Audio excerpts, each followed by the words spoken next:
In today's video, we're going to be talking all about credit score, why they are very important and crucial to your life in the UK, and how exactly to build a good credit score.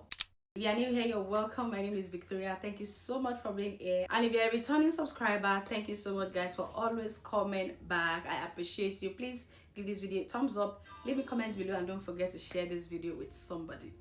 So what is a credit score? So a credit score is basically a number that indicates how likely you are to repay a debt. There are a lot of factors that are considered in order to give you that specific number, and it could range from one credit company to another. There are different apps with which you can check your credit score, and their range differs from one app to another. Some examples are Credit Karma, which ranges from I think 500 to 700 and something, while for Experian it ranges up to 999. However, all of these credit score apps basically give you the basic range of what your score is. So a score of 500 might mean fair, for example, in Credit Karma, and it might mean bad, for example, in Experian. However, whatever credit score application you are using, you need to ensure that you are within the good to great range. So what is a good credit score? A score in the mid to high 600s and above are generally considered good, while a score in the high 700s and 800s are considered to be excellent. So basically, creditors and lenders use this score to know whether or not to lend you money. In the case of you wanting to buy a car, a house, or you have a big, huge project that needs a lot of money which you cannot put down in one payment by yourself.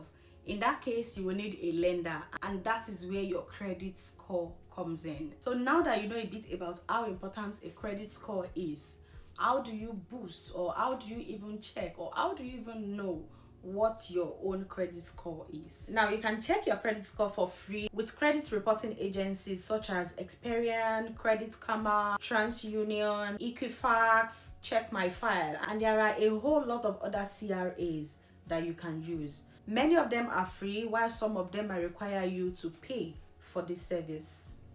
Now, with the question of how long do I need to have stayed in the UK in order for me to know or to be able to see my credit score, the credit referencing agencies will generally tell you that you can get your credit score as soon as you get into the UK, even if you just arrived, as long as you have a UK address. But some of you will agree with me that it is usually not so. So basically, I would say between 3 and 6 months, you should be able to know and assess your credit score as long as you have a UK address. And there are some things that you need to do in order to start building your credit score and to be easily found by credit referencing agencies. Number one is to try and establish some form of credit history.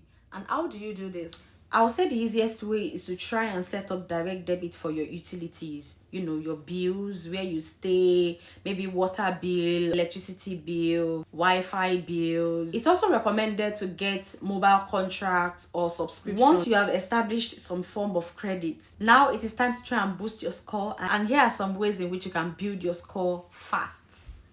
Paying your bills on time. This can really not be overemphasized because it is just common sense. If you were to lend me money for a particular period of time and we have agreed that I'll be paying you this amount of money in return every month for the next 3 months. Now, if I miss the payment or if I did not acknowledge it, would you lend me money in the future if I ever come to you to ask for money? Of course, the answer will be no, you will not, because now you have a not so good experience about me with regards paying back what I owe. So you feel like if you lend me next time, I'm not going to pay. And what this means also is that if I were to go to somebody else that knows you and the person comes to you to ask about me, of course you will tell the person about your experience with me. And so those ones also will not want to lend me because now they will see me as somebody having a history of not paying back what they owe. You get? So it works the same way with the credit referencing agencies in the United Kingdom. They all have a way of communicating such that if you miss the payment somewhere or you are not paying what you're supposed to be paying somewhere, they are communicating with each other. You have a file. You have a file with them such that every other credit referencing agency can access that file, of course with the right approval and all that. They can access that file and check whether or not you miss payments. Do you pay on time? Do you pay more than what you're supposed to be paying? Do you utilize all of the credit that is made available to you via, say, credit card? All this information are available to them, and these are the things that they are going to check when it is time for you to, like, say, oh, I need a loan, I want to buy a house, I want to buy a car, I want to do this, I need a huge amount of money that I need you to lend me.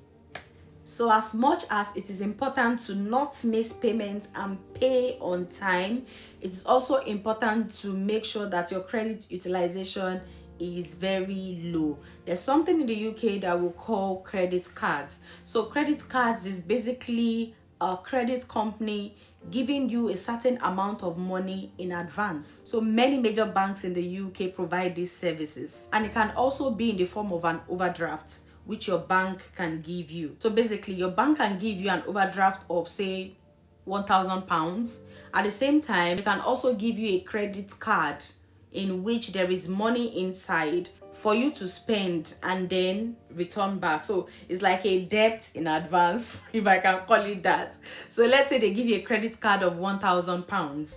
You're supposed to use that in case of emergencies, or, you know, just to build your credit score. Maybe you want to buy something from the shop and then you ensure that you pay it back as at when due, usually monthly. They will usually send you a statement, and sometimes you are able to monitor it in the bank's app.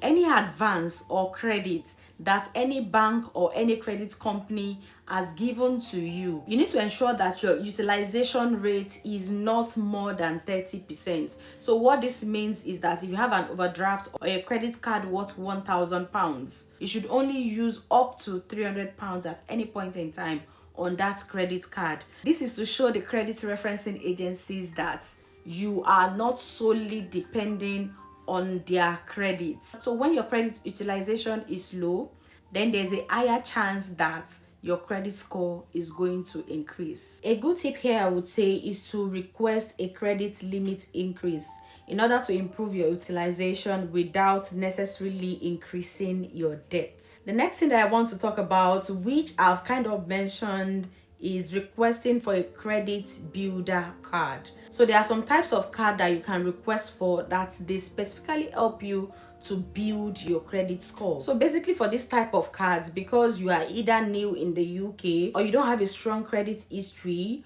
or maybe you even have a very bad score, this kind of credit card will probably have a very high interest rate. However, when you only spend small amounts and repay in full whenever you want to repay, this will really help you to boost your credit score. Another thing that can help you, which I had to learn the hard way, is to avoid multiple credit applications at the same time, like around the same time. So basically when you're applying for credit or for loan, you should ideally leave about 3 months at least in between for your credit to breathe, so that lenders will not see it as you solely depending on credit. Because the truth is, for every credit application that you make, a hard search is done on your credit file, and for real, too many hard searches can harm your score. And I also advise that before actually applying for credit, it's a good idea to check eligibility checkers. I use Credit Karma, and I believe that Credit Karma is powered by TransUnion. Now when you go on that app, as I believe it should be for every other credit referencing agency applications that you might be using, you will see they will tell you if whatever credit card or loan you are applying for, if it's going to hand you a soft search or a hard search. So it's now left for you to decide and say, oh, I agree, I'm okay with you doing a hard search on me, or no, hard search. So eligibility checkers are very, very important. This will save you a lot of scrutiny into your credit file by, you know, credit referencing agencies. Another thing that I think is very important is to keep your old accounts open. So like for me now, when I came into the UK, the first bank account that I opened was a Barclay account. I think either Barclay or Monzo accounts. Now those two accounts, I have to keep them open because it established a long credit history, and this is going to give you some kind of credibility with, you know, these credit referencing agencies to say, oh yeah, you are not just opening accounts and closing them down, you are sticking with accounts that you have opened and you are keeping them active. So that is also a very good way to boost your credit score. Another very important way to boost your credit score is to get registered on the electoral roll. So when you are registered on the electoral roll, I don't know how, but I've learned that it boosts your credibility with lenders. So it is good if you have not registered to vote wherever you are living. It is good to do that. I've got a video actually about how to do exactly that, so you can click on this particular video to know more about how to register and get yourself on the electoral poll. Now you may ask, is it important? Is it necessary? Can I just not live my life in the UK without having to dabble into credit and all that? I have my money, I want to spend my money, I don't want to live on credit, I don't want to borrow anything, I don't want to be on loan, I don't want credit card. You get? Of course, it is very, very possible. So if you are that kind of person, then you do not need to be dabbling into what's my credit score, how do I build my credit score, credits. You don't need credits there. But this video is for people like myself who maybe now or in the future would like to, you know, get some things, dabble into some kind of businesses or, you know, personal things that need a huge amount of money, which they do not feel they can put down at once, or which they feel like putting the money down at once will be bad economics.